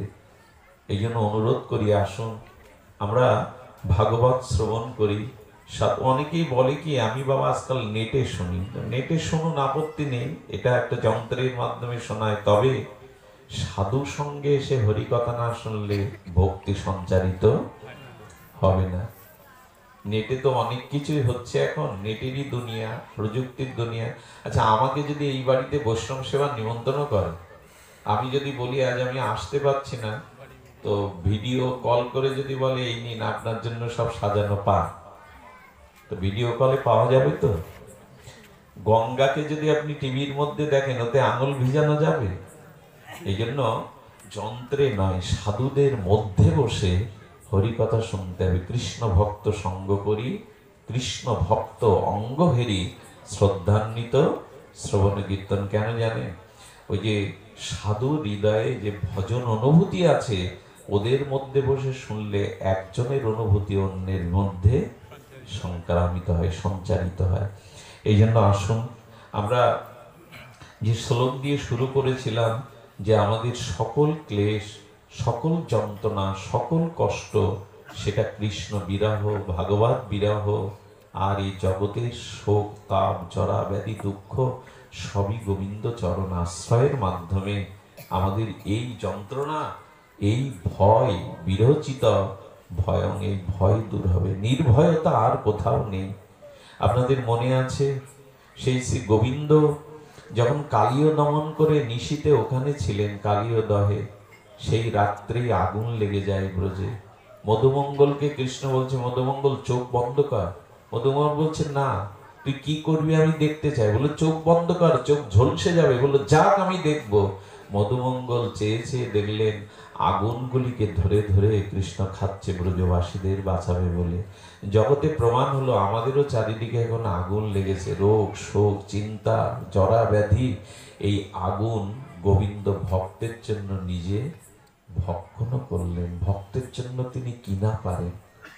লীলাগুলি শুধু লীলা নয়, আমাদের জীবনের এটাই প্রাপ্তি যে গোবিন্দ ভক্তের জন্য অগ্নিও ভক্ষণ করলেন। আমাদের অগ্নি তাপ যাবে শ্রী গোবিন্দ স্মরণে। সবশেষে বলি, আসুন যাতে সাধু সঙ্গে হরি কথার দ্বারা লোভাত বলেছেন গোস্বামীপাদ, রূপ গোস্বামী, রসাচার্য, আমাদের কৃষ্ণ ভক্তির লোভ যেন আমারও যদি এমন হতো, আমিও যদি এমনি করে তাকে ভালোবাসতে পারতাম, আমি ব্রজের মতো, ব্রজবাসীর মতো যদি মন প্রাণ তাকে দিয়ে দিতে পারতাম, সেই বিখ্যাত গোপীদের অনুভূতি। এটি বলেই পাঠ বিশ্রাম রাখছি। এক গোপী মাথায় করে একটা পাত্র নিয়ে আর ব্রজের দুয়ারে দুয়ারে বলতে বলতে যাচ্ছে। কি বলছে জানেন? আহা, ওগো ব্রজবাসী, তোমরা কেউ ঘুম কিনবে? কি বিক্রি করতে এসছে? ঘুম বিক্রি হয়? হয় না। কিন্তু এটাতে যুক্তি দিয়ে ভাববেন না, ভাব দিয়ে ভাবুন। গোপীদের ওখানে যুক্তি পৌঁছাবে, ভাব পৌঁছাবে। তো বলছে তোমরা কেউ ঘুম কিনবে? কেউ তাকে পাগলিনী ভাবছে, উন্মাদিনী ভাবছে, কিন্তু একজন এসে বলছে, দিদি আমার কাছে ঘুম বিক্রি করো, আমি ঘুম কিনতে চাই। তো যিনি কিনতে এসেছেন তিনি প্রশ্ন করছেন, তুমি কেন ঘুম বিক্রি করতে এসছো? তখন বলছে, শুনবে, শুনবে তুমি কেন ঘুম বিক্রি করতে আসছি? জানো, বহুদিন ধরে ললিতা সখীর চরণে একটা নিবেদন করেছিলাম। প্রার্থনা করতে করতে ললিতা সখী দর্শন দিয়েছিলেন।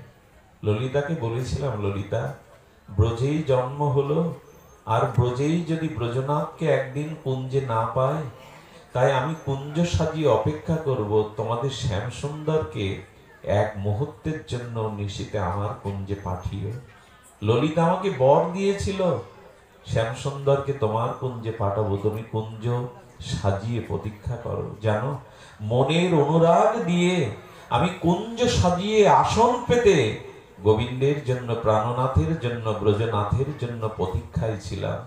প্রতীক্ষায় থাকতে থাকতে রাত্র প্রহরে আমার চোখে নিদ্রা নেমে এলো, আমি ঘুমিয়ে পড়লাম। যখন ভোরের আলো ফুটল, পাখির কলকাকলিতে ভোর হয়ে গেল, তখন জেগে দেখলাম আমার কুঞ্জ দুয়ারে গোবিন্দের চরণ চিহ্নটা ধুলোর উপরে আঁকা আছে। তিনি এসেছিলেন, প্রাণনাথ ব্রজনাথ এসেছিল, কিন্তু আমাকে নিদ্রাভিভূত দেখায়। আমার কুঞ্জ মন্দির হতে প্রাণনাথ চলে গেছে।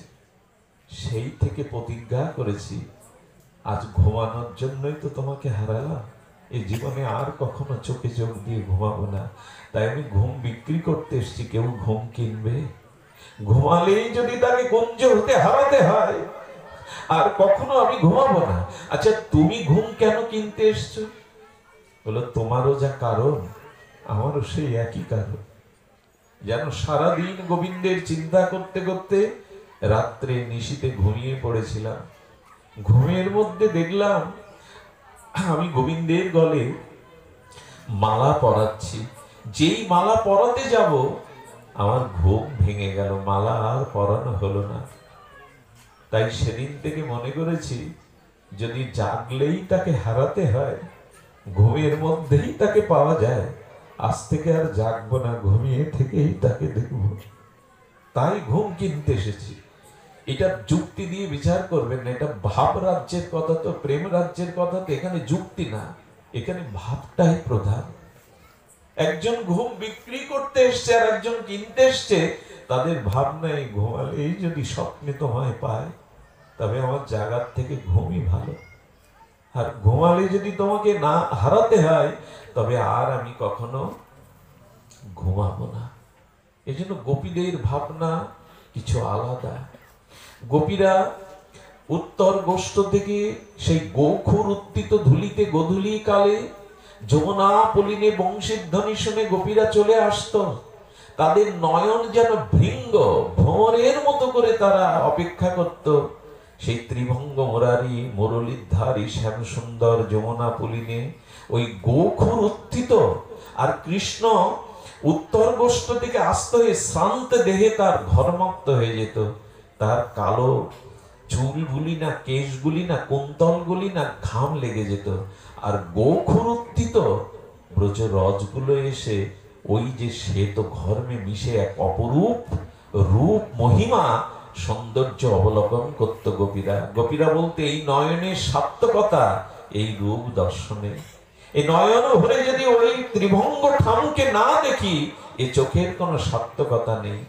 গোপীরা কৃষ্ণ যখন তাদের নয়ন সমগেতে চলে যেত, তারা একটি পলককে যুগান্তর বিরহে ছটফট করত। এত দূরে তো আমরা যেতে পারবো না, কিন্তু আমাদের মনে যেন এইটুকু ভাবনা কাজ করে, মনটা যেন তোমায় দিতে পারি। আমি অনুরোধ করব, ভালোবাসা অনুরাগ মন যাকে তাকে দিবেন না, ভালোবাসাটা সঠিক জায়গায় দিন। যেখানে ভালোবাসা দিলে সে ভালোবাসার মূল্য হয়।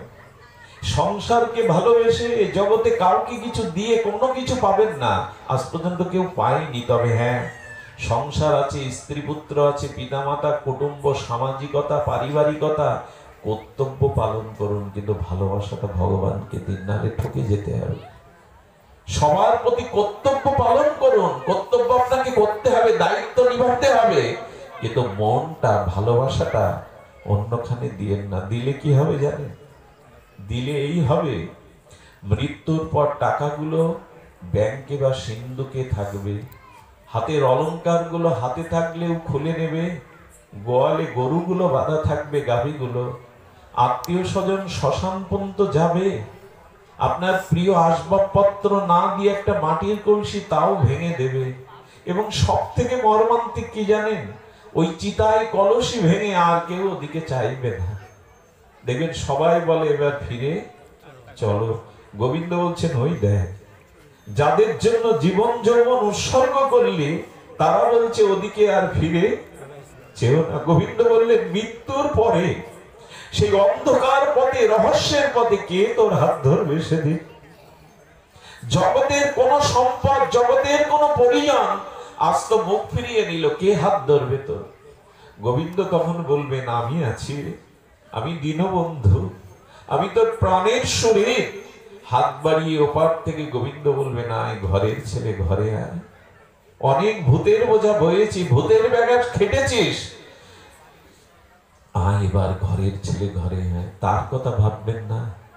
মৃত্যুর পরে তো কেউ ওই পারে কেউ যাবে না, সেই অন্ধকার পথে আমাকে একাই যেতে হবে সেদিন। সেদিন তো আমার শরীরটাও থাকবে না।